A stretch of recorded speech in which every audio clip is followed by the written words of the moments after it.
Bonjour Corinne Bonjour Colline. et bonjour Guillaume. Bonjour. Bonjour à tous les deux. Merci de me faire le plaisir de me rejoindre pour cette nouvelle séance un petit peu originale, hein, cette séance en duo. Peut-être que je peux vous laisser vous présenter dans un premier temps à notre audience. Allez Corinne, Avec honneur aux plaisir. femmes. Alors, merci. Et puis, d'autant qu'on aurait eu encore plus de plaisir à être tous les deux, Guillaume et moi, dans la même salle, sauf que le Covid est passé par là et que malheureusement, on est à 1 kilomètre à vol d'oiseau pour tout vous dire, hein. Donc, on s'apprécie beaucoup, mais là, on a dû prendre un petit peu nos distances, malheureusement. Donc, moi, je me présente, je suis Corinne Houillet. Je suis sophrologue et formatrice. Je travaille dans le développement personnel et professionnel. Et donc, j'ai le plaisir d'être avec vous aujourd'hui pour ce nouveau webinaire, ce deuxième webinaire du cycle de la MMJ pour faire décoller votre bien-être cet hiver. Voilà, je vais laisser Guillaume se présenter tout seul alors du coup. Oui, bonjour à toutes et à tous. Je suis enchanté de participer à cette conférence avec vous. Donc, je suis préparateur physique, mais j'aime à dire que je suis avant tout entraîneur de Sapiens. Et ça, vous allez le comprendre à travers de la conférence que j'ai la chance et l'honneur d'animer avec Corinne aujourd'hui. Alors merci. Ben alors, Colline a disparu, donc on va pouvoir démarrer. Oui, C'est elle est beau, là, Colline. je me suis Ouais, mise dans l'ombre, mais je vous laisse la ça main. marche. Allez-y, on démarre. Merci. Ça marche. Eh ben, merci beaucoup, Colline. Je vais lancer la conférence. Donc, comme je vous le disais, on est sur le deuxième webinaire d'un cycle pour faire décoller le bien-être cet hiver, qui est à l'initiative de la MMJ, qui assure encore une fois sa mission de prévention.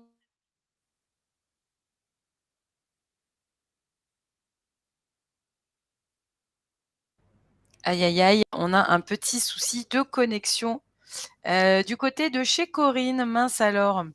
Corinne qui ne doit probablement plus nous entendre, mais qui connaît les réflexes pour nous rejoindre. Visiblement, Guillaume, on vous entend un tout petit peu plus faiblement que Corinne. Que tout à Euh, l'heure. Là, vous m'entendez? Moi, je vous entends bien, oui. Moi, je vous entends bien. C'est simplement un Ok, message que j'ai vu dans le chat. Je vous entends bien. On verra quand ce sera effectivement votre passage, Guillaume. On verra ce qu'il en est. On va d'accord. essayer dans un premier temps de résoudre le problème de Corinne, Oui. qui a peut-être une faiblesse du côté de sa connexion Internet. Mhm. Alors, on va patienter. Si jamais je peux prendre le relais et enchaîner directement. Alors, on attend peut-être d'échanger les deux parties, c'est ça, Guillaume? Oui, oui, mais logiquement, c'est moi qui débute la première partie. Ah bah allez, c'est parti. Comme ça, on perd effectivement pas trop de temps sur cette heure qui est assez courte. Ok, bah je vous Allons-y. donne la main. Alors, hop, juste, je vais me mettre sur le sommaire. Donc, comme vous voyez, vous dites-moi hein, si vous m'entendez bien ou pas. J'essaierai d'augmenter le son. Alors, sur cette première partie, moi, je vais vous parler de cette formidable machine qu'est le corps humain. Et la question qui est posée, justement, c'est comment envisager 2022 de manière positive. Et on a 3 rendez-vous avec la MMJ pour positiver et optimiser le capital émotionnel, mental et physique. Donc, je vais m'occuper de la partie physique. Et l'idée, c'est comment faire pour booster son métabolisme, booster son bien-être physique durant cet hiver. Et comme j'aime à dire, nous ne sommes pas des ours, mais des Homo sapiens. Euh, donc, on n'est pas fait pour hiberner. Et on va voir ça tout de suite. Donc, sur la première partie, je vais vous parler de cette formidable machine qu'est le corps humain. Parce que je pense vraiment que c'est une machine de haute technologie. Et on va voir ça ensemble dans cette première partie pour pouvoir ensuite basculer sur une mise en pratique et comment faire, donner des outils pratico-pratiques pour pouvoir bouger durant l'hiver tout simplement. Donc, comme je le disais, je pense que nous sommes toujours des chasseurs-cueilleurs, des Homo sapiens, qui veut dire homme sage, le sommes-nous réellement? On... Ça, je vous laisse en débattre. Et Bah oui, pour moi, on est toujours des Homo sapiens, des chasseurs-cueilleurs depuis des milliers d'années, ça n'a pas changé. Par contre, aujourd'hui, dans le meilleur des cas, on va chasser chez le boucher et cueillir sur les étals du marché avec une charrette qui s'appelle la voiture. Et de là, en découle pas mal de petits soucis, des maux de dos, des maladies de civilisation dont on va parler tout à l'heure. Et il y a des outils très très intéressants pour lutter contre ça. Et en premier lieu, le mouvement. On va y revenir euh, très très rapidement. Après l'idée, voilà, je vous ai mis une petite animation un peu sympa sur l'évolution. Euh, voilà, je pense vraiment qu'on reste des animaux sociaux, ça c'est très important. Et on a tendance à l'oublier, mais après l'idée, ne vous inquiétez pas, ce n'est pas de revenir dans la caverne et puis revenir aux origines, mais plutôt revenir à l'essentiel. Et je pense que c'est un terme qu'on a beaucoup entendu ces derniers temps, avec l'adaptation. Et donc, hop, voilà, petite phrase, parce que ça, c'est des livres que je vous invite à consulter si vous ne les avez pas vus, de Yuval Harari. Euh, Sapiens, une brève histoire de l'humanité, et dont je m'inspire beaucoup. C'est pour ça que je vous ai mis cette petite phrase. On oublie que nous sommes des animaux et on se prend parfois pour des dieux. Et c'est peut-être ça aussi qui fait qu'on a tendance à perdre un petit peu pied avec la nature. Et vous allez le comprendre, c'est très très important de revenir au naturel pour pouvoir se concentrer sur l'essentiel. Et c'est vraiment l'objet de cette intervention aujourd'hui pour moi, parce que oui, le mouvement est essentiel et tout est système. On a plusieurs systèmes qui fonctionnent ensemble dans le corps humain pour pouvoir équilibrer tout ça. Et c'est ça le fameux phénomène de l'homéostasie, donc la recherche perpétuelle de l'équilibre. Et l'équilibre se trouve un petit peu dans le déséquilibre avec le mouvement. Il y a des adaptations constantes qui sont faites. Et c'est vraiment ça, le corps va tout le temps, tout le temps, tout le temps s'adapter pour cette fameuse recherche de l'homéostasie, de l'équilibre constant. Et pour ça, eh ben, on a 11 systèmes qui fonctionnent ensemble, qui sont interconnectés. Je vais vous les citer, hein, je ne les connais pas de tête, mais le système respiratoire, premier mouvement qu'on fait dès la naissance, système musculaire, système nerveux, système osseux, système urinaire, système endocrinien avec les hormones, lymphatique, circulatoire, digestif, reproducteur et immunitaire.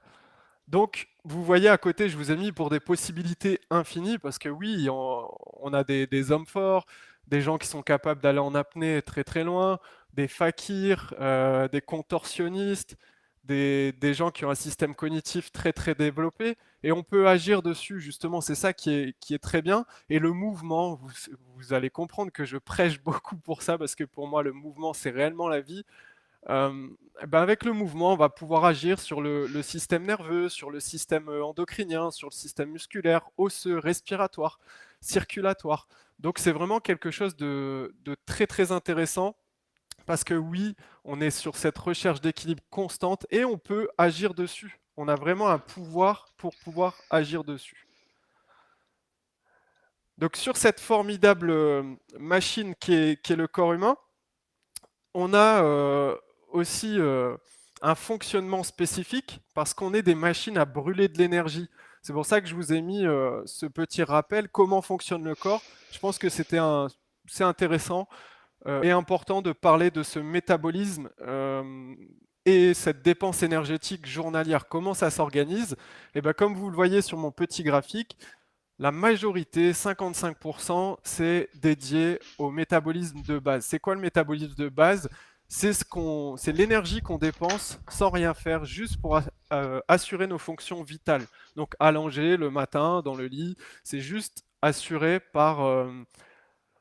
pour pouvoir assurer le fonctionnement normal de son corps. Donc vous voyez, l'activité physique, ça représente juste 25% de cette dépense énergétique journalière, quelle qu'elle soit. Et à côté, on a la thermogénèse, euh, la thermorégulation et également l'énergie qui est dépensée post-repas pour pouvoir digérer. Voilà un petit peu le diagramme d'une dépense énergétique, d'un métabolisme humain. Donc on a un très faible rendement et comme je l'ai écrit, on est vraiment des machines à brûler de l'énergie. Donc on a tendance à mettre en avant la dépense énergétique faite avec l'activité physique au sens large. Quand je parle d'activité physique, je ne parle pas de sport à proprement dit, d'activité forcément structurée. Et donc, pour moi, c'est très très important de prendre conscience de ça, que la plus grosse dépense d'énergie, elle est faite pour assurer nos fonctions vitales. Et comment ça s'organise? Ben, vous voyez euh, que, euh, que la majorité de la dépense énergétique sur la journée est assurée par le métabolisme de base. Et ce qui constitue principalement le métabolisme de base, c'est la masse musculaire qui nous assure la locomotion. Vous voyez, c'est 20%. Et après, on a le foie, le cerveau aussi qui dépense vraiment pas mal d'énergie. Et vous voyez que en opposition, bah, la masse grasse, que je mets un petit peu superflue, même si on en a vraiment besoin, elle dépense que 3% de cette énergie. C'est pas vraiment une masse utile. Donc, encore une fois, pas besoin d'hiberner parce que sinon, c'est stocké. Et nous, on a besoin constamment de dépenser cette énergie. Comme je vous dis, on reste des machines à brûler. Et en respectant justement cette essence, cette nature, on peut vraiment arriver à optimiser le fonctionnement humain. Donc, comme je l'ai écrit aussi sur ma petite feuille, on n'a pas besoin d'hiberner. Nous ne sommes pas des ours. Je vais vous le répéter plusieurs fois lors de cette conférence, mais c'est important. Donc, même l'hiver, je nous encourage à bouger parce que nous sommes des Homo sapiens et nous avons besoin de ça depuis des milliers d'années. Donc, continuons à garder l'essentiel. Euh, voilà. Et l'impact sur le bien-être, il est super important parce que le mouvement, ça va te permettre justement d'agir sur ce métabolisme avec le double effet qui se coule de l'activité physique parce que l'activité physique, on va dépenser l'énergie des 25% dont je vous ai parlé tout à l'heure, mais on va aussi créer de la masse musculaire. Et en créant cette masse musculaire-là, on va augmenter son métabolisme de base pour assurer ses fonctions vitales. Du coup, on va dépenser un petit peu plus d'énergie. Et ça va avoir une action sur les 11 systèmes dont je vous ai parlé tout à l'heure.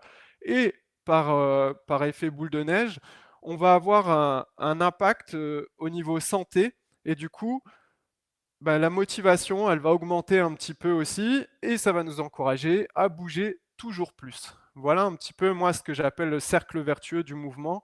Et oui, pour moi, le mouvement, c'est la vie. Et comment ça fonctionne?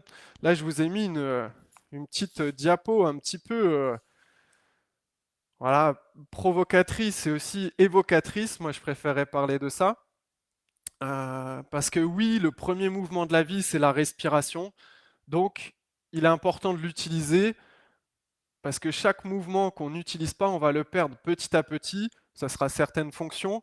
Et c'est vraiment comme ça que ça fonctionne. Ce qui ne bouge pas est déjà un petit peu en train de mourir. Et c'est pour ça que je vous ai mis ces deux parallèles sur la photo entre le bébé et puis la personne un petit peu plus âgée en position de squat.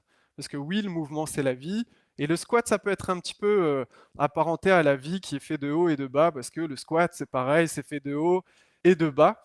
Et donc, c'est super important d'utiliser constamment les fonctions parce qu'à défaut, à terme, il est possible de les perdre petit à petit.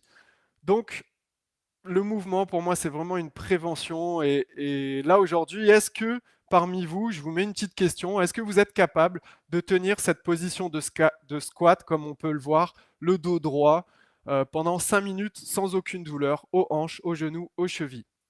Voilà, petite question, vous pouvez me répondre dans le chat aujourd'hui. Et je vous inviterai à faire ce test après la conférence. Euh, c'est vraiment, euh, c'est vraiment quelque chose de très important de pouvoir mobiliser son corps dans les différents plans pour pouvoir en bénéficier, avoir ce spectre de mouvement et limiter les douleurs. Voilà, ça c'est vraiment quelque chose de très très important. Et derrière ça, sur le mouvement, ben, il y a l'importance des activités qu'on appelle les NEAT, Non-Exercise Activity Thermogenesis, c'est-à-dire que c'est toutes les activités qui vont nous permettre de brûler un peu de l'énergie, mais qui ne sont pas vraiment structurées. Donc comme je vous ai mis, 1 heure d'exercice physique dans la journée, c'est 4% du temps. Et si on dort 8 heures, les NEAT, les Non-Exercise Activity Thermogenesis, ça va représenter 63% de notre temps. Donc c'est la majorité de notre activité physique. Donc c'est vraiment quelque chose de très important. Et aujourd'hui, c'est des activités un peu invisibles, mais qui restent essentielles à notre bon fonctionnement. Et c'est pour ça aussi que l'OMS, l'Organisation mondiale de la santé, conseille et encourage à marcher 10 à 12 000 pas par jour, comme j'ai pu le mettre sur la diapo. Et c'est vraiment primordial de pouvoir activer le métabolisme grâce à la marche notamment, qui est une activité essentielle. Après, je peux comprendre que avec notre vie moderne, ça soit compliqué parce qu'on est souvent assis sur cette chaise devant un ordinateur, mais ça, on va trouver des solutions juste après. Mais voilà, la marche, c'est quelque chose d'essentiel. Et là, il y a des astuces pour augmenter ces NEAT. Euh, en se garant un petit peu plus loin, en faisant le ménage, le jardinage, en choisissant les escaliers plutôt que l'ascenseur. Ce sont des petites actions, mais qui répétées chaque jour et dans l'année, pèsent vraiment beaucoup dans la balance. Hop. Et donc, pour ça, moi j'ai envie de vous poser une question, parce qu'on a tous ces petits outils-là, ou des montres connectées. Maintenant, on est ultra connecté à tout, mais un petit peu moins à notre corps. Et l'idée, c'est de se reconnecter à ça et voir. Mais par contre, ces outils-là, ils peuvent nous aider à traquer un peu ce qu'on fait. Et donc, moi, je vous invite à me dire là également dans le chat, sur les dernières 24 heures, combien de pas avez-vous fait en regardant sur l'application ou sur la montre, le nombre de pas effectués ces derniers jours. Et vous allez pouvoir voir là sur le petit tableau une, euh, une cotation un petit peu du nombre de pas qu'on peut faire chaque jour. Et l'idée, c'est d'arriver vite aux 10 000 pas, voire aux 12 000 pas par jour. Et si c'est pas possible, on va trouver des solutions derrière pour pouvoir compenser ça justement.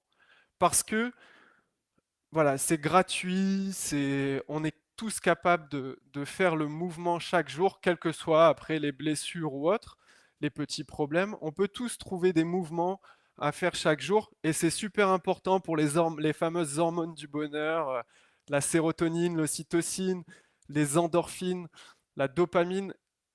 Et ça va vraiment être des hormones qui vont être sécrétées grâce à l'activité physique. Bien sûr, après, tu as une action sur le système ostéo-articulaire, sur la respiration, au niveau immunitaire également, parce qu'on va mettre pas mal de circulation dans la machine. Donc moi, je vous encourage encore une fois à bouger, bouger, bouger, bouger. C'est vraiment très, très important. Et comme vous le voyez, je reviens un petit peu. Le mouvement, est-ce un remède miracle? Oui, pour moi, c'est un remède miracle, mais qui va demander pas mal de constance.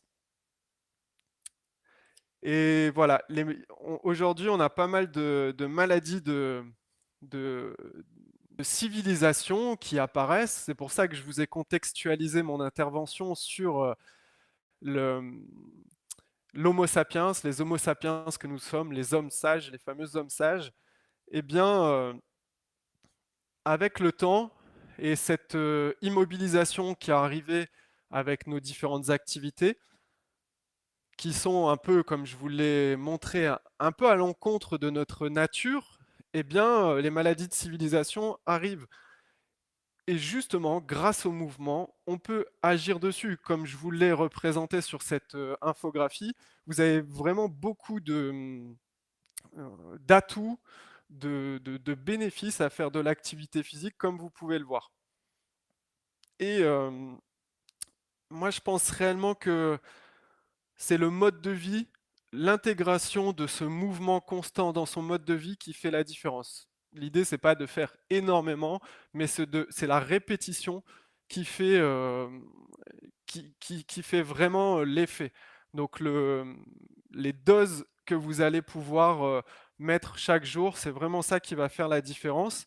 Et j'ai une question à vous poser par rapport à ça.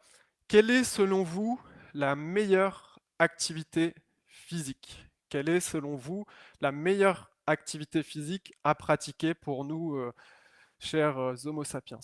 Je vous laisse répondre dans le chat un petit peu. Je vois qu'il y a la marche qui apparaît beaucoup. Ça, c'est très bien. Moi, j'ai mis numéro 1 la marche. Mais avant tout, pour moi, la meilleure des activités, c'est celle que l'on va faire. Vraiment, c'est celle que l'on va faire, de celle que vous préférez. Si vous l'aimez bien, ça va vous encourager à la refaire. Donc si c'est la marche, c'est très bien. Si c'est de la boxe, faites de la boxe. Si c'est courir, allez courir. Enfin, vraiment, il y a possibilité. Les possibilités, comme on l'a vu tout à l'heure, elles sont vraiment illimitées. Et puis on peut gagner des possibilités plus on va utiliser des spectres de mouvements différents. Donc allons-y, allons-y, allons-y. Eh bien voilà, on en arrive à quelque chose aussi voilà, qui n'est pas très, très jovial, mais le mal du siècle, les maux de dos, comme j'ai pu le mettre sur cette diapo. Et pour moi, ils arrivent avec ce formidable outil de confort que nous avons créé qui s'appelle la chaise. Bon, là, j'ai un tabouret, mais c'est un petit peu ça. Sur la chaise, parce que ça nous bloque un petit peu les articulations, et ce qui fait qu'on est en difficulté pour se baisser, se relever à terme, parce qu'on utilise beaucoup moins nos hanches notamment. Et donc, pour ça, il est important de faire des ouvertures thoraciques, des rotations thoraciques, travailler sa mobilité de hanche, sa mobilité scapulaire. Vraiment, ça, c'est quelque chose de primordial, parce que comme je vous l'ai montré tout à l'heure, si on ne l'utilise pas, on va le perdre, et à terme, on va avoir des petits soucis qui vont se créer. Donc oui, c'est le mal du siècle aujourd'hui, et c'est souvent, souvent, souvent créé avec la chaise ou nos positions assises. On passe la majeure partie de notre temps en position assise, dans la voiture, au, au bureau, chez soi, dans le canapé, etc. Et l'idée, justement, comme je vous l'ai dit tout à l'heure avec la position de squat, ça va nous permettre réellement de bouger, de mobiliser ces zones pour pouvoir libérer notre dos à terme.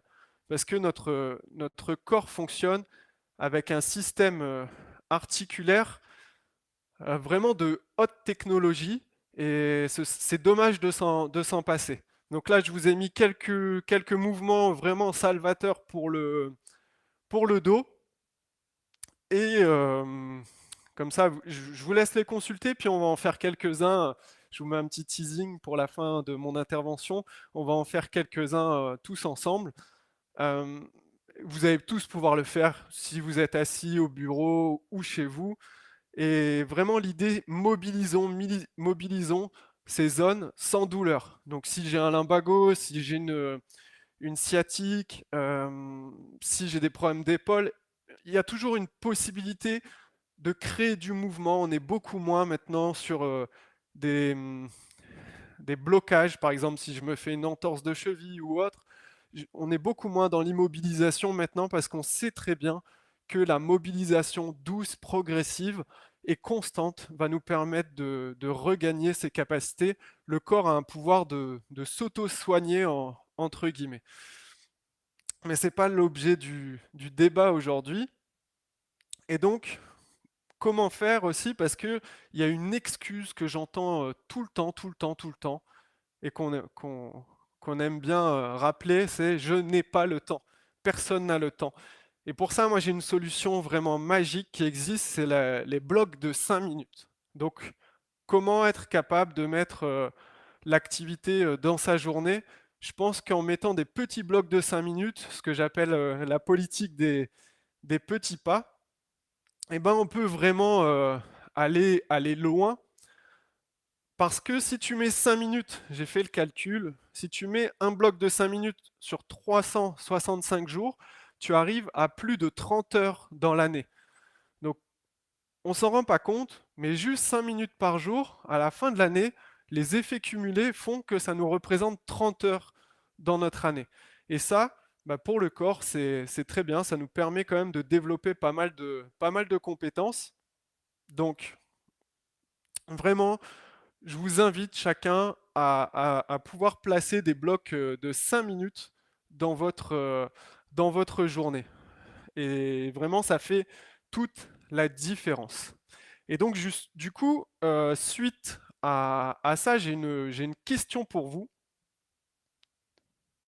mais j'ai déjà la réponse. Vous avez 5 minutes à m'accorder?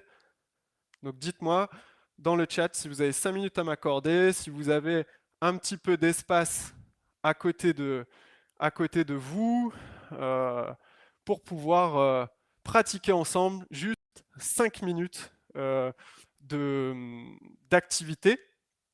Et pour ça, pour être sûr de faire 5 minutes, moi j'ai un outil magique, c'est toujours, vous voyez, c'est pas l'Homo sapiens des cavernes, parce qu'on a le petit timer. Donc ça s'appelle interval timer et ça me permet de programmer les temps d'effort à chaque fois. Donc là, on va faire 5 mouvements ensemble. On va juste faire 30 secondes par mouvement. Mon petit beeper va me rappeler que les 30 secondes sont écoulées pour pouvoir passer au suivant. On fait 2 tours pour arriver à nos 5 minutes d'activité aujourd'hui, et notamment avec le premier mouvement qui est, donc on est assis sur sa chaise, on a une jambe tendue, tendue, et je vais ici pouvoir pencher mon buste un petit peu. Et si jamais c'est facile pour moi, je vais ramener l'autre jambe ici, si j'ai pas de souci au niveau sciatique. Ici, je vais pouvoir ramener mon autre jambe et pencher un petit peu mon buste sur l'avant. Donc chacun fait selon ses possibilités. Premier niveau, je suis ici, je descends un petit peu et je vais pouvoir pousser mon buste sur l'avant. Et deuxième niveau, je viens ici. Donc là, je lance mes 30 secondes.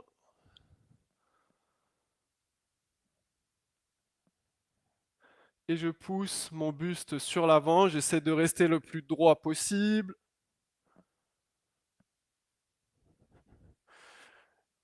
Voilà, pendant 30 secondes. Si c'est compliqué pour moi, je peux juste tendre ma jambe et mobiliser en fonction de l'angulation que je peux atteindre aujourd'hui. Hop, je vais juste changer de jambe, je prends le temps. Hop, et je viens repousser ici. Donc je dois sentir la tension dans ma fesse. Et justement, c'est le petit muscle piriforme, pour tout vous dire, pour les intimes, qui va nous polluer un petit peu la vie à certains moments avec des douleurs au niveau sciatique. Et ça, c'est un mouvement qui va nous permettre de le détendre. Guillaume, on a une Ensuite, petite question par rapport à la respiration. oui, Comment est-ce qu'on respire sur ces exercices? donc on inspire, on va inspirer sur la remontée et expirer sur la descente. Si jamais c'est trop compliqué pour moi aujourd'hui de faire la mobilisation complète,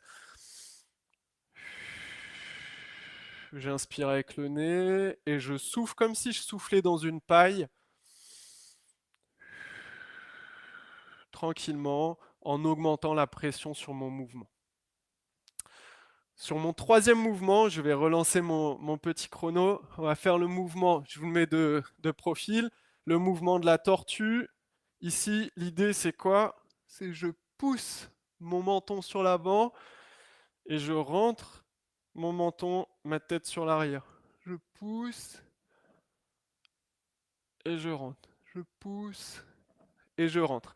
L'idée, c'est quoi? C'est de détendre un petit peu les cervicales qui sont beaucoup mises en tension quand on est sur l'ordinateur ou sur le téléphone. Donc là, l'idée, c'est de venir rentrer, sortir la tête.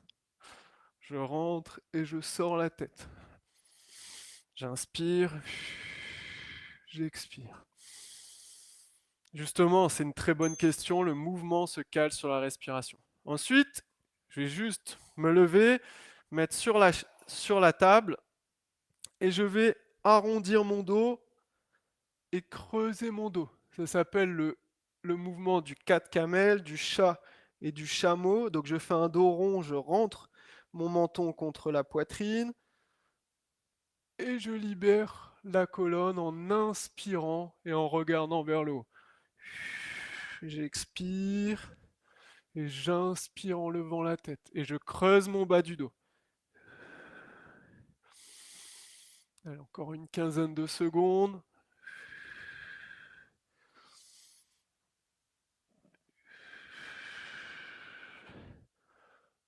Sur la table ou sur la chaise, on peut le faire également. C'est la même chose. Et le suivant, le dernier mouvement, le cinquième, je vais utiliser ma chaise. Je peux mettre mes mains ici sur la chaise et je vais faire une rotation thoracique. Donc je rentre mon coude qui touche l'avant-bras et j'inspire vers le haut. Je regarde au maximum vers le plafond. Je rentre, je change de main et je fais exactement la même chose. J'inspire, j'expire. Inspire, expire. Allez, encore une dizaine de secondes. C'est la même chose de l'autre côté. Hop. Je mets ma main derrière la tête. Hop. Et je reprends. On refait un tour avec le petit mouvement sur le piriforme. J'inspire en haut. J'expire en bas.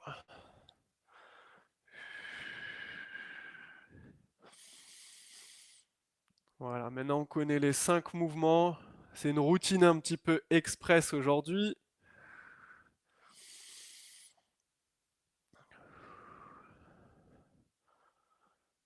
Hop, on change de jambe. On arrive aux 30 secondes. Et on y va vraiment progressivement sur un niveau de douleur. 10 sur 10, c'est maximum. Et ben on arrive à maximum 3, 4 sur 10. Si c'est difficile, je le fais jambe tendue. Juste la jambe tendue, je sors ma poitrine, je garde mon dos droit. Hop, et après je repars sur le mouvement que j'appelle de la tortue. On sort la tête de la coquille, on la rentre. On sort la tête, on la rentre. On sort la tête. Hop, j'arrondis un peu mon dos quand je rentre la tête pour mobiliser un petit peu les différentes vertèbres. Hop, et mobiliser cette tension-là. Donc ça reste des mouvements doux. Et ensuite, je reviens sur le chat, chameau, dos rond, dos creux. Et je joue avec mon menton pour arrondir et creuser mon dos. Je souffle quand je rentre, j'inspire quand je m'ouvre. Donc là, il y a une ouverture, un déroulement de la colonne, enrouler, dérouler la colonne. En mobilisant mon bassin et mon cou, tout doucement. Hop, et je termine sur mes ouvertures, fermeture. Ouvre, ferme. Ouvre et tu fermes. Donc là, il y a une rotation thoracique. J'inspire et j'expire.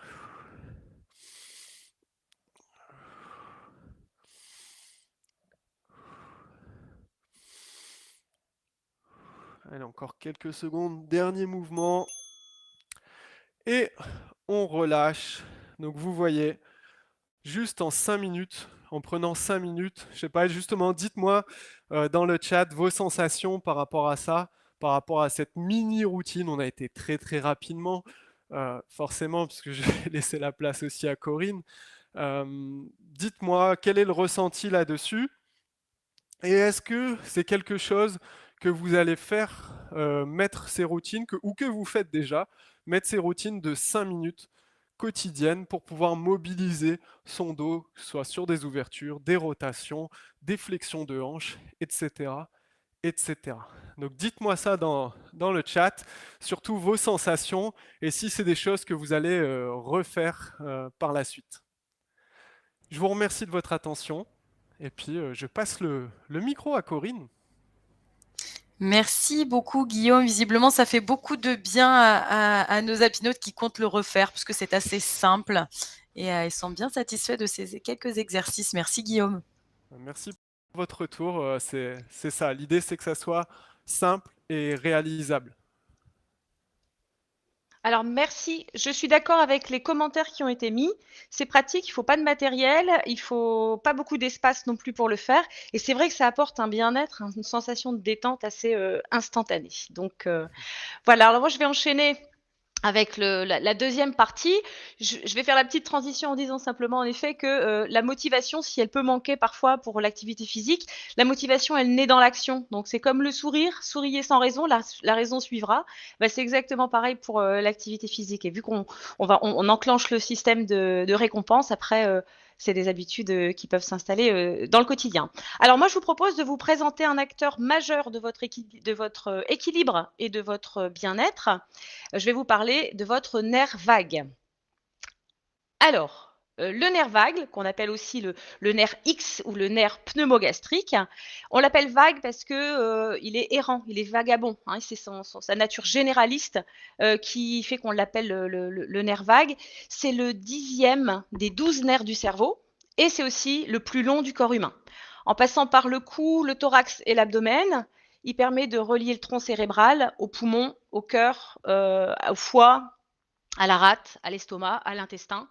Et donc, il fait partie du système nerveux autonome. Il régule toute la partie parasympathique, c'est-à-dire la capacité de notre corps à se détendre, à se relaxer, à se réguler, à ralentir. Alors, à quoi sert le nerf vague? Hop. À quoi il sert le nerf vague? La liste est longue, je l'ai mise parce que finalement, pour vous donner à voir la multitâche le côté multitâche de ce nerf, on ne peut pas entrer dans le détail de chacune des missions, on peut en survoler quelques-unes. Il transmet les sensations cutanées des oreilles, hein, c'est la fonction purement sensitive. Hein, sur le plan clinique, le pavillon de l'oreille, l'oreille est une zone qui est hautement sensible et qu'on utilise beaucoup pour la stimulation du nerf vague en acupuncture, par exemple. Il va régir les voies respiratoires, les cordes vocales, il contrôle la respiration et la fréquence cardiaque aussi. En fait, quand vous respirez, vous n'avez pas conscience de l'effort que vous fournissez pour garder vos voies respiratoires ouvertes. Et c'est les mêmes muscles qui vont être impliqués pour parler dans la voix. C'est grâce au nerf vague que le cerveau va recevoir des informations du niveau de dilatation de vos poumons, du taux d'oxygène, du taux de gaz carbonique. Ça va jouer un rôle essentiel dans le maintien de votre fréquence cardiaque pour que ça reste confortable. Il maintient une pression artérielle optimale. D'ailleurs, si vous souffrez d'hypertension, ça peut être d'ailleurs le signe d'un dysfonctionnement du nerf vague, hein, d'un tonus vagal insuffisant.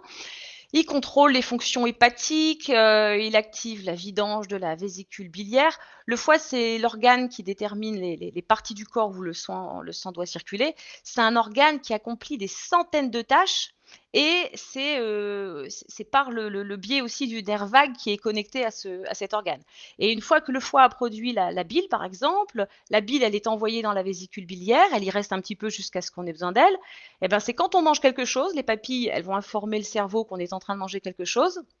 C'est le nerf vague qui signale au foie et à la vésicule biliaire qu'on a besoin de la bile. Vous voyez, c'est vraiment un acteur récurrent majeur dans les fonctions hépatiques. Il gère les sensations de faim, de satiété, les taux de sucre et d'insuline sanguin. C'est aussi lui qui commande la libération des enzymes digestives par le pancréas. Il régit l'activité motrice du tube digestif. En fait, le nerf vague, il est impliqué à la fois sur le plan moteur et chimique de la digestion. Le fait faire passer la nourriture d'une extrémité à l'autre de notre système digestif, c'est un des rôles les plus importants du nerf vague. Un nerf vague qui ne serait pas assez tonique, ça pourrait être à l'origine d'une mauvaise progression du bol alimentaire dans le tube digestif. La constipation chronique, par exemple, ou les problèmes de diarrhée, ça peut être des indices d'un mauvais tonus vagal. C'est aussi le nerf vague qui va commander au pancréas de sécréter les bonnes enzymes pour faciliter la décomposition du bol alimentaire, permettre à notre organisme de digérer, etc. Il va aussi régir l'activité du système immunitaire. Hein, le nerf vague, c'est comme le système de freinage d'une voiture, on peut le comparer à ça. Sans frein, donc sans système de contrôle, notre système immunitaire, il pourrait devenir complètement fou et par exemple se mettre à attaquer nos propres cellules. C'est ce qu'on appelle des maladies auto-immunes. Et sans le système de contrôle, notre système immunitaire, il pourrait aussi arrêter d'attaquer les mauvaises cellules, comme les cellules tumorales par exemple. Donc sans frein, une voiture, elle est dangereuse, mais sans système de contrôle, notre système immunitaire aussi pourrait devenir dangereux. Donc nous, notre système de contrôle, c'est notre nerf vague.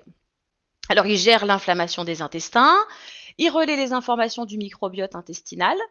Sur le plan de l'activité parasympathique, de la majeure partie de l'intestin, ça passe par le nerf vague. Son rôle, c'est de contrôler l'inflammation et la réponse immunitaire. Si parmi vous, il y a des personnes qui sont sujets au côlon irritable, par exemple, c'est un sujet qui doit vous intéresser. Quand le système fonctionne de façon optimale, il y a un équilibre parfait entre le sympathique et le parasympathique. Ça permet de préserver notre santé, on stimule une réponse immunitaire quand elle est nécessaire et on met fin à cette réponse immunitaire quand elle est devenue inutile. Donc on apprend tous les jours des choses sur la population bactérienne qui est hébergée dans nos intestins, tout comme la puissance d'action de notre microbiote sur notre santé. Il y a près de 100 millions de cellules bactériennes dans notre tube digestif. C'est beaucoup plus que le nombre de cellules de notre corps humain tout entier. Donc l'impact du microbiote est forcément considérable. Et puis, on sait aussi depuis peu que le nerf vague, il nous aide à produire des souvenirs. Ça, c'est en lien avec le fait qu'il est très impliqué dans la transmission des informations entre le microbiote intestinal et le cerveau. Il y a une protéine qui est produite et qui entraîne la connexion des neurones qui sont importants dans la production de souvenirs. Alors, qu'est-ce qu'on sait de son fonctionnement ? Qu'est-ce qu'on sait de son fonctionnement? On sait qu'il envoie, le nerf vague, il envoie des signaux par les neurones. Donc on a deux types de neurones. Il y a ceux qui transmettent les informations dans le sens des organes vers le cerveau. Et il y a ceux qui envoient des informations du cerveau vers les organes. Donc des informations qui vont plus avoir un rôle de régulateur ou de moteur. Il y a 80% des informations qui sont transmises par le nerf vague, qui sont des informations qui circulent dans le sens des organes vers le cerveau. Et les 20% restantes, ça transmet un signal qui va du cerveau vers le cœur, vers le corps, pardon, vers les organes. Alors, la grande majorité des flux, finalement, on voit que 80%, ça sert à informer le cerveau sur l'état de l'organe, des organes à l'instant T, sur le problème éventuel qu'il peut rencontrer ou sur tout ce qui nécessiterait une attention, une action immédiate. Donc ça, c'est la transmission des signaux. Ensuite, il y a la libération des messagers chimiques. Une fois que le signal électrique il a atteint le neurone, il va produire une charge qui va induire une sécrétion d'un neurotransmetteur par la cellule. C'est ça, c'est le messager chimique, c'est ça. Et notre organisme, il dispose de toute une palette de neurotransmetteurs. Et notre nerf vague, lui, il utilise presque exclusivement toujours le même neurotransmetteur, c'est l'acétylcholine. On le retrouve souvent dans les écrits à propos de l'utilisation du nerf vague. Et donc ce messager chimique, il est libéré pour agir sur les organes et sur les cellules qui sont régies par le nerf vague. Et puis ensuite, ce message, il est réceptionné par la cellule suivante. Quand le nerf il a libéré le message chimique, son effet sur la cellule suivante, il n'est pas non plus complètement immédiat. Il y a un petit espace qu'on appelle la synapse, et le neurotransmetteur, il va donc être libéré dans la synapse, et il va devoir attendre d'être présent en quantité suffisante pour pouvoir atteindre la cellule suivante. Voilà, ça va, je vois que le diaporama a un petit peu bougé, c'est tout bon. Alors, tout ça, c'est quand la liaison fonctionne bien, c'est quand tout est OK. Mais quand la liaison est brouillée, on va voir qu'on va parler de baisse du tonus vagal et comment d'ailleurs on mesure notre tonus vagal. On va passer en revue les mécanismes les plus courants qui peuvent entraîner des dysfonctionnements du nerf vague. Hop. J'ai un doute sur la connexion. Est-ce que Colline peut me confirmer que je suis bien connectée? Pas de souci, Corinne, vous êtes Pas bien. de souci, pardon. J'avais l'impression que mon écran s'était effacé, disparu, mais tout est rentré Non, dans l'ordre. c'est tout C'est bon, pas de parfait. souci. Très parfait. Merci. Donc, on va passer en revue ce qui permet, ce qui est identifié comme les mécanismes les plus courants qui vont entraîner des dysfonctionnements du nerf vague et la manière dont ces dysfonctionnements font apparaître des symptômes. Alors, parmi ceux-là, hop, pardon, je suis un peu maladroite avec mon mon diaporama aujourd'hui. Donc, une baisse du tonus vagal qui peut être due à plusieurs facteurs. D'abord, la raison la plus fréquente d'un mauvais tonus vagal, c'est une mauvaise respiration. Le nerf vague, il n'a aucun effet sur le diaphragme. C'est un autre nerf, c'est le nerf phrénique qui contrôle ce muscle-là. Mais quand vous observez un nourrisson, par exemple, observez sa respiration. Vous allez remarquer que pour qu'il respire, son diaphragme, il doit se contracter et qu'avec cette contraction, le bébé va dilater son ventre. On appelle ça la respiration diaphragmatique. C'est le processus qui consiste à utiliser ce grand muscle plutôt que les muscles respiratoires secondaires. On fera un exercice d'ailleurs tout à l'heure pour vous permettre de voir si vous savez respirer. Alors en grandissant, on perd ce réflexe de respiration diaphragmatique parce que quand on apprend à marcher, on se contracte. Ensuite, en grandissant, on rentre le ventre. Bah, c'était tout bête, hein, mais c'est le fait que on croit qu'il faut être mince, voilà, c'est mieux. Le tour de taille, c'est important. On finit finalement par modifier notre façon de respirer.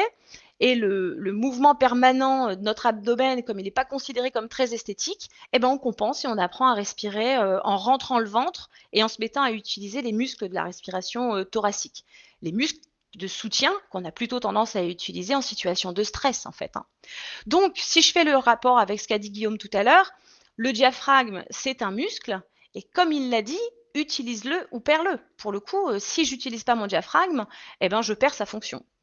Donc la mauvaise respiration, elle est due à la mauvaise utilisation du diaphragme et parfois aussi par rapport aux mauvaises postures.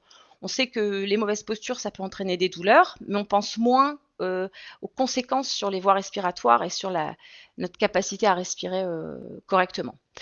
Ensuite, on va avoir les troubles de la digestion qui peuvent aussi entraîner un dysfonctionnement du nerf vague. Est-ce que, par exemple, la question est toute simple, hein, mais est-ce qu'on vous a déjà dit que vous mangiez trop vite ? Est-ce que vous avez déjà prêté attention à la façon dont vous mâchez les aliments pendant votre prochain repas, faites réellement attention, prêtez attention au temps que vous mettez pour manger et combien de fois vous mâchez les aliments avant de... Alors, je ne vois pas si vous avez vos commentaires. Voilà, vous pouvez mettre vos commentaires pour me dire si vous mangez trop vite. Parce que le processus de la digestion, le séquençage de la digestion, c'est quelque chose de quand même assez complexe. Pour optimiser le séquençage digestif et la signalisation du nerf vague sur le tube digestif, c'est impératif de prendre un repas dans un environnement calme. Il faut prendre le temps de s'asseoir, il faut éviter de commencer la digestion dans un état de stress finalement. Donc même quand vous êtes au travail par exemple, installez-vous ailleurs qu'à votre bureau. Voilà, c'est encore mieux. Si possible, si vous pouvez sortir, c'est parfait. Donc le déséquilibre du microbiote ou l'inflammation chronique, l'activation immunitaire, tout ça, ça peut entraîner en effet également une baisse du tonus vagal. On ne sait pas encore tout sur la façon dont le nerf vague communique avec le microbiote, mais on sait les effets du microbiote sur les fonctions cérébrales et on sait que ça dépend de la façon dont s'active le nerf vague. On pourrait synthétiser en disant qu'un microbiote équilibré, ça va assurer un fonctionnement optimal, non seulement de l'appareil digestif, mais aussi un meilleur tonus vagal, un meilleur signal du nerf vague. L'inflammation, elle n'est pas seulement due à un déséquilibre de la flore intestinale, c'est souvent la première raison, mais la deuxième, c'est aussi ce que vous mangez. C'est les régimes alimentaires, par exemple, qui favorisent l'inflammation. Ça va être tous les aliments ultra transformés, par exemple. Le nerf vague, il a pour effet de ralentir les fonctions du corps, de ralentir l'inflammation, de la maîtriser. Mais un nerf vague qui reçoit en permanence des messages d'inflammation en continu, il va progressivement perdre cette capacité. Il va déprimer, en fait. On pourrait dire que le nerf vague déprime. Alors, à l'origine aussi d'un mauvais fonctionnement du nerf vague, la mauvaise variabilité cardiaque. On verra aussi après comment calculer la variabilité de votre fréquence cardiaque. Imaginez, pour donner un exemple, que vous traversez la rue, il y a une voiture qui arrive à toute vitesse et elle vous évite tout juste. Un des signes qui va vous indiquer un dysfonctionnement vagal, c'est qu'après un événement de stress comme celui-là, votre fréquence cardiaque, elle ralentit pas. La respiration, elle reste très superficielle et le rythme cardiaque, il redescend pas. Une personne capable de se calmer et de ralentir son rythme cardiaque rapidement a probablement un nerf vague qui fonctionne très bien. Posez-vous la question, comment vous réagissez à la suite d'un stress intense? Est-ce que vous savez garder votre calme ou le retrouver assez vite après une situation de stress? Ça, c'est un bon indicateur. Le dysfonctionnement hépatique aussi, ça peut entraîner une baisse du tonus vagal. Encore une fois, parce que l'inflammation, si elle est chronique ou si le foie dysfonctionne de façon prolongée, le nerf vague, il peut se fatiguer tout simplement. Les problèmes de stress chronique, pas bon non plus pour le nerf vague, le stress chronique. On sait qu'il y a le bon stress, il y a le mauvais stress, mais le stress positif, c'est celui qui va nous aider à évoluer, à donner le meilleur de nous-mêmes. Le faire du sport, c'est un stress positif pour le corps. Voyager, découvrir le monde, etc. Tout ça, c'est des facteurs de stress positifs que le corps est capable de gérer facilement. Mais il y a les facteurs de stress négatifs, des problèmes financiers par exemple, un conflit au travail ou un décès. Tout ça, ça peut nous écraser. On peut se sentir littéralement écrasé par ce stress-là. Cela dit, quand on regarde bien, quel que soit le type de stress auquel on est confronté, que ce soit du bon ou du mauvais stress, le corps, il gère ça toujours de la même façon, parce que lui va simplement réguler. Il va traverser exactement les mêmes processus, celui dont on a hérité, des sapiens, dont Guillaume parlait tout à l'heure, en fait, tout simplement.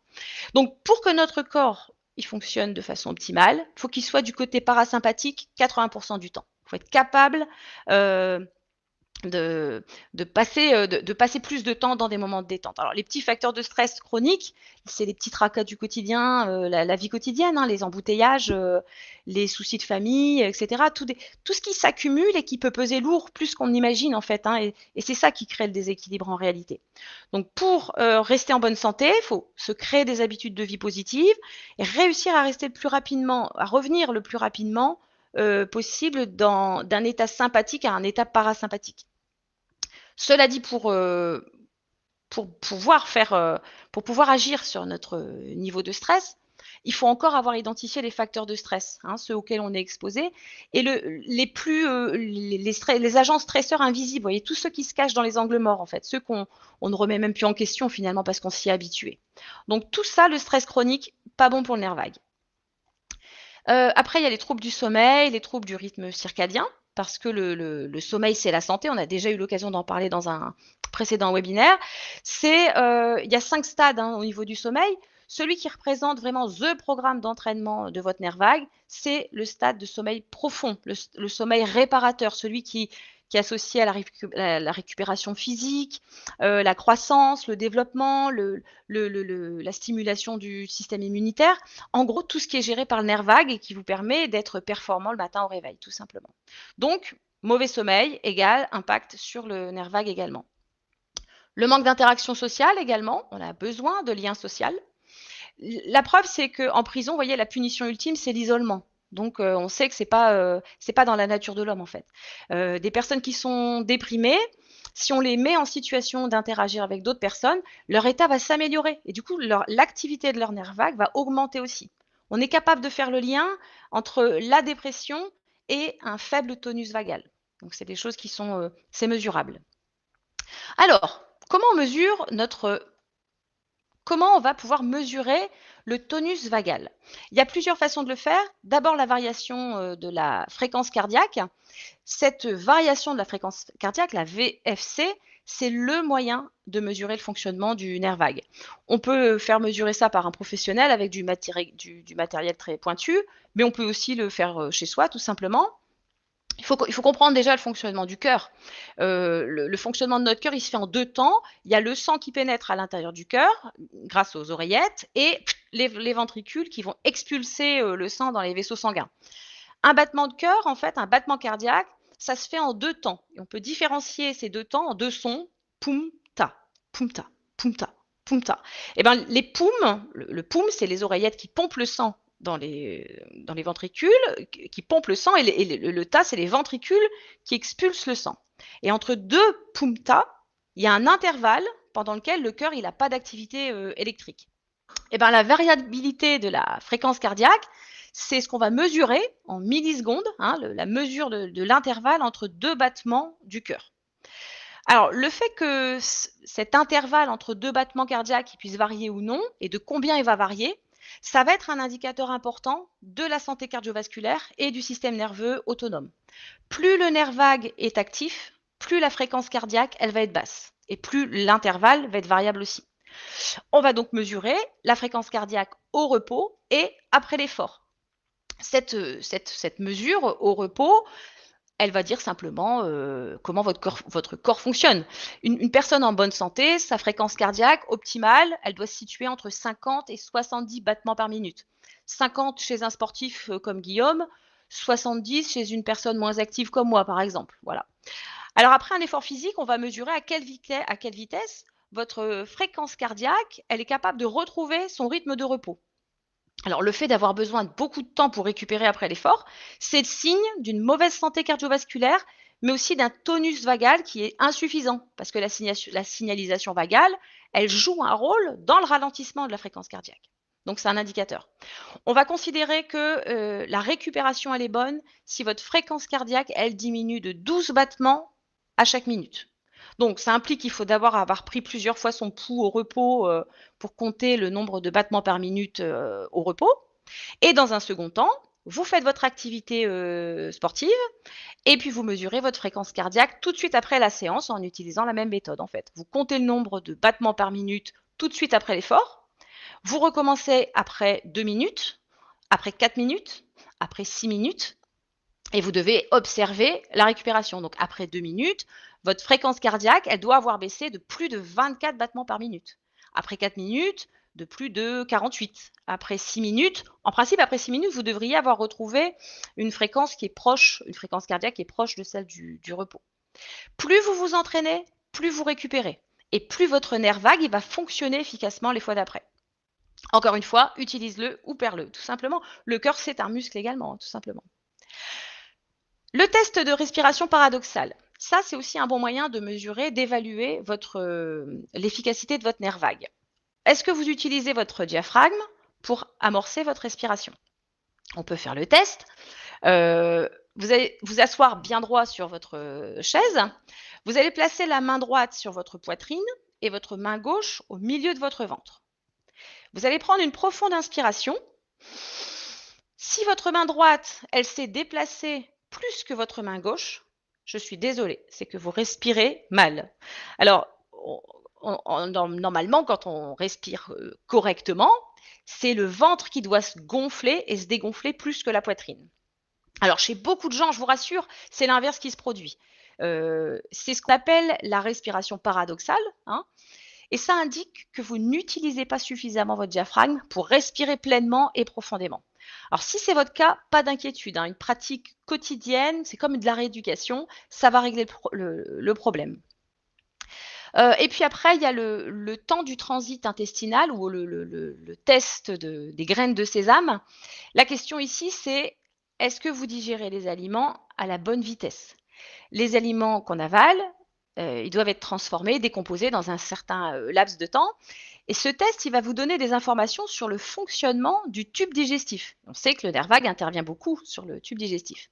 Donc tout ce dont vous avez besoin pour ce test, c'est une cuillère à soupe de graines de sésame blond entière, un verre d'eau, une montre, et puis un stylo et de quoi noter, tout simplement.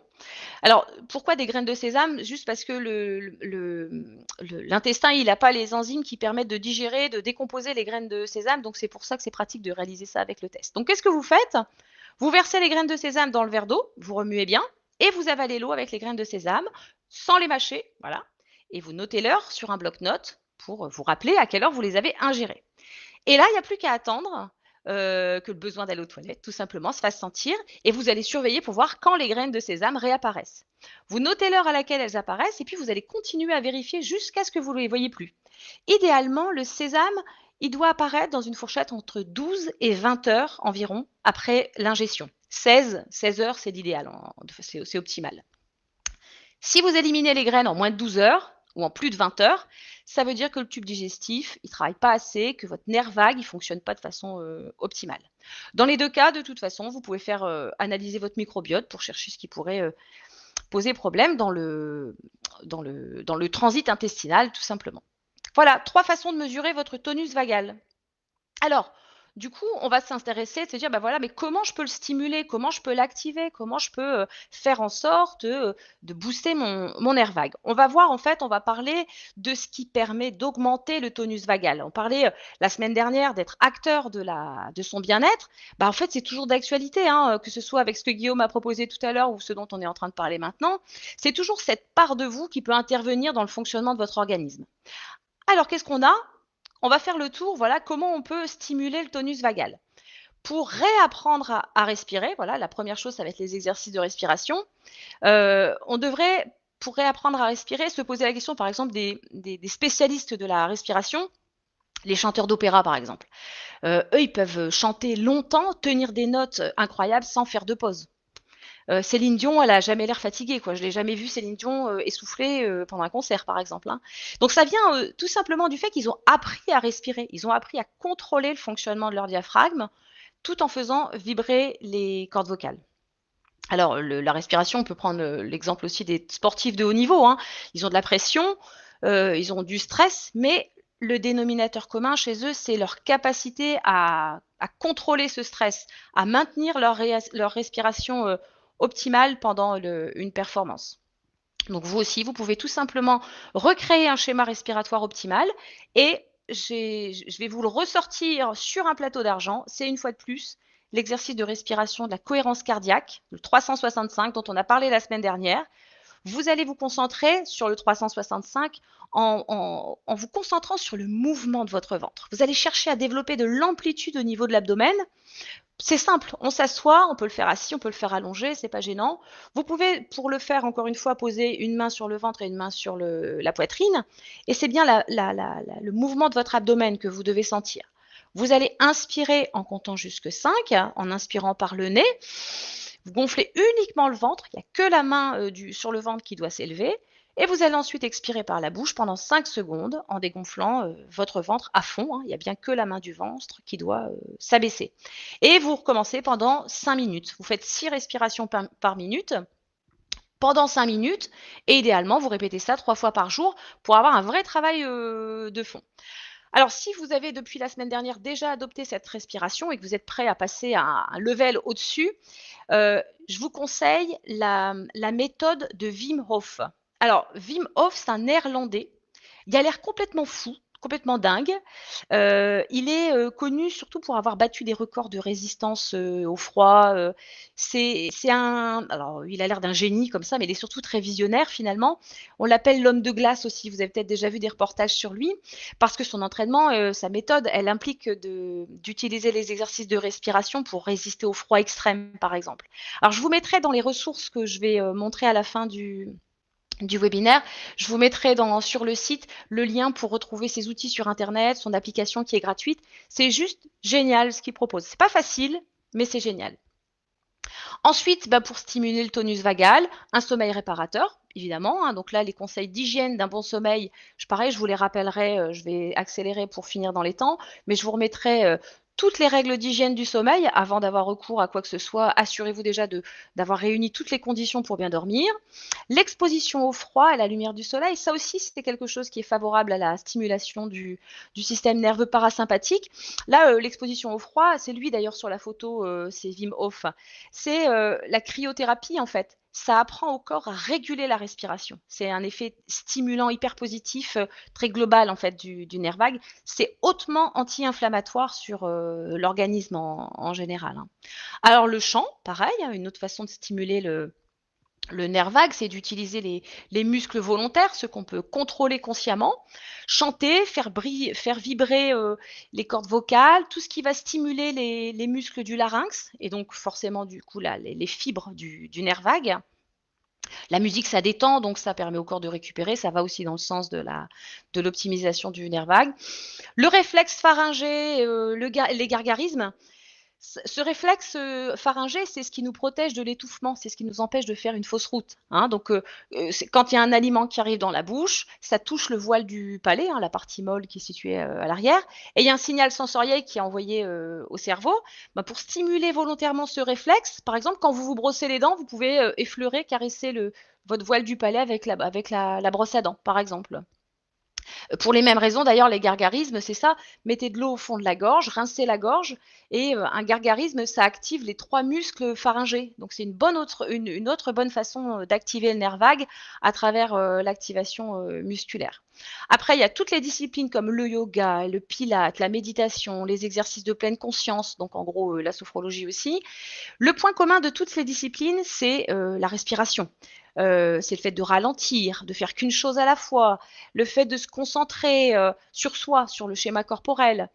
Toutes ces méthodes, c'est des outils super pour optimiser le schéma respiratoire et du coup pour améliorer les réponses inflammatoires et activer le nerf vague. Le rire, le lien social, pareil, parce que le rire, ça améliore l'humeur, ça améliore aussi la variabilité de la fréquence cardiaque, parce que quand on rit de bon cœur, on mobilise vachement notre diaphragme. Donc, ça nous entraîne aussi à faire travailler les muscles qui sont innervés par le nerf vague. Faire les bons choix alimentaires, c'est important aussi. Hein. Alors, qu'est-ce que ça signifie exactement faire des bons choix alimentaires?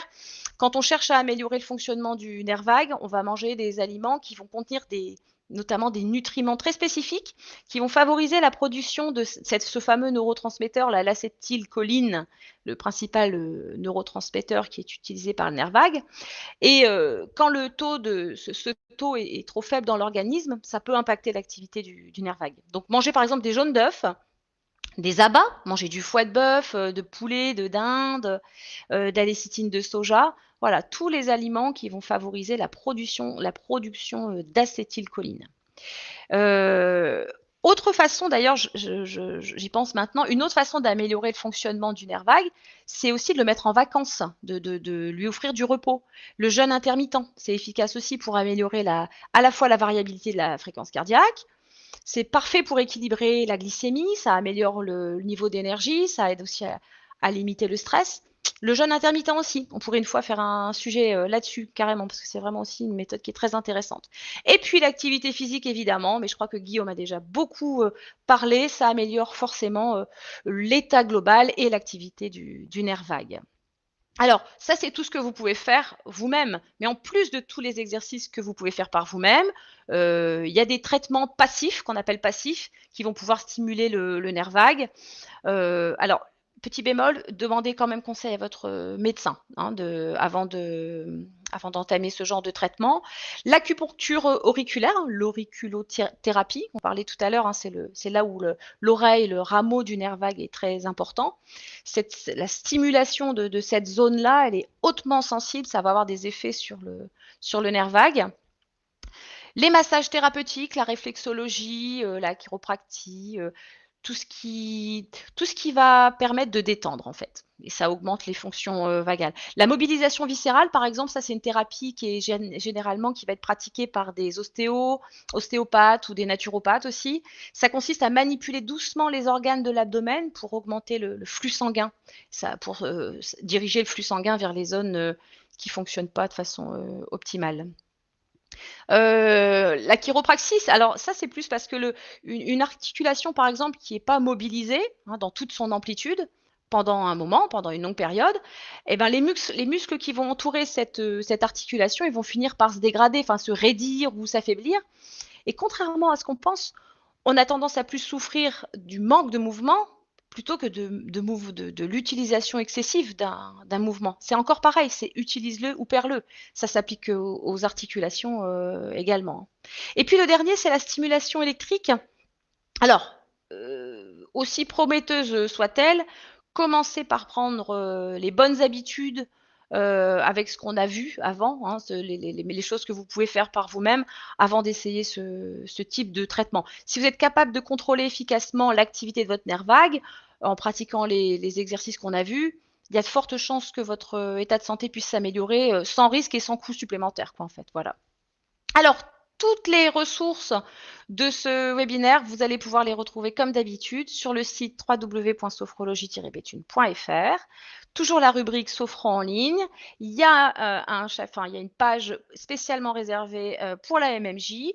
Et là, du coup, vous allez retrouver le nouveau webinaire. Et si on bougeait avec un petit mot de passe, MMJ 1121, comme d'habitude.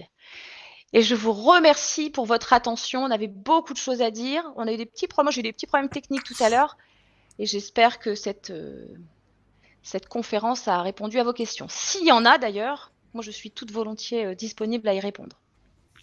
Eh bien, merci beaucoup, Corinne. On a vite rectifié le problème technique tout à l'heure, donc il n'y avait pas de souci. Un grand merci à vous, un grand merci à Guillaume aussi. Je lis le chat un petit peu, des remerciements également qui vous sont adressés. Merci aux apinautes qui nous ont rejoints pour cette séance. Alors, je souhaiterais vous poser 3 questions. Où et quand serait-ce possible? Alors, c'est à Guillaume ou à moi-même? Je pense que c'est à vous, Corinne. Alors, il me semble. je donne mon numéro de téléphone, ou il est peut-être sur le Diaporama. Je le donne oralement si vous voulez m'appeler, si ça rentre pas dans le format de ce webinaire. Je suis joignable au 06 03 22 24 78. 06 03 22 24 78. Voilà, ok. Moi, j'aurais pu le noter. Pourquoi je le dis oralement? Dans le chat, si vous voulez l'écrire effectivement 03 22 directement. 24 78. Voilà, je l'ai mis dans le chat. Et donc, bah oui, sans problème, vous pouvez me joindre. Après, si on a, je sais qu'on a un petit peu référence des livres proposés. Alors, Guillaume avait des livres en référence tout à l'heure. Ouais, donc c'est celui-ci, livre magique, je le rapproche devant vous. Sapiens, une brève histoire de l'humanité, résumé en quelques pages, mais vraiment un livre exceptionnel. Après, vous avez la suite, Homo Deus, et si vous voulez un peu moins, c'est un peu plus morose, c'est 21 leçons pour le 21e siècle. C'est la suite, c'est le trio de Yuval Noah Harari, un historien israélien. Merci beaucoup. J'ai mis le nom des ouvrages effectivement dans le chat. Merci. Je reprendrai les références que Guillaume a citées, je les reprendrai sur la page où on redonne les ressources pour mettre en application les exercices de respiration et tout ça. On remettra tout ça sur la page. Et puis il y a le replay également. Parfait. Eh bien, grand merci à tous les deux pour cette séance. Merci aux apinautes. Alors, la page, effectivement, ce sera sur le document de présentation, c'est ça, Corinne? Vous allez faire des petites modifs? À la fin du diaporama, il y a une Nickel. page sur laquelle j'indique le lien vers mon site. On retrouve une page sur mon site dans laquelle on reprend toutes les ressources utiles pour mettre en application. Ouais, c'est là. Ici, voilà. C'est sur le site. C'est sur la page Et si on bougeait, il y aura le lien vers le replay notamment, et puis aussi les ressources pour mettre en pratique les conseils de Guillaume et les astuces qu'on a évoquées pour stimuler le nerf vague. Eh bien, parfait. Merci beaucoup pour ce petit bonus, les ressources disponibles. Je vous souhaite une très belle journée aux apinautes aussi, et à très bientôt. Merci beaucoup, merci à tous. Juste pour rajouter quelque chose, Colline? Oui, allez-y. Rapidement, on a rendez-vous mardi prochain parce qu'on a encore une conférence mardi avec Apivisio et toujours avec l'impulsion de la MMJ sur un sujet ô combien important, le système immunitaire qu'on va pouvoir encore une fois booster, stimuler pour l'hiver. Voilà. À la semaine prochaine. Et oui, rendez-vous la semaine prochaine à 13h, même heure, avec Corinne et avec une naturopathe, Claire de Villiers. La semaine prochaine, mardi à 13h. Merci à tous les deux et belle journée. Merci beaucoup. Au revoir à tous. Merci beaucoup. Au revoir à toutes et à tous. Au revoir. Au revoir.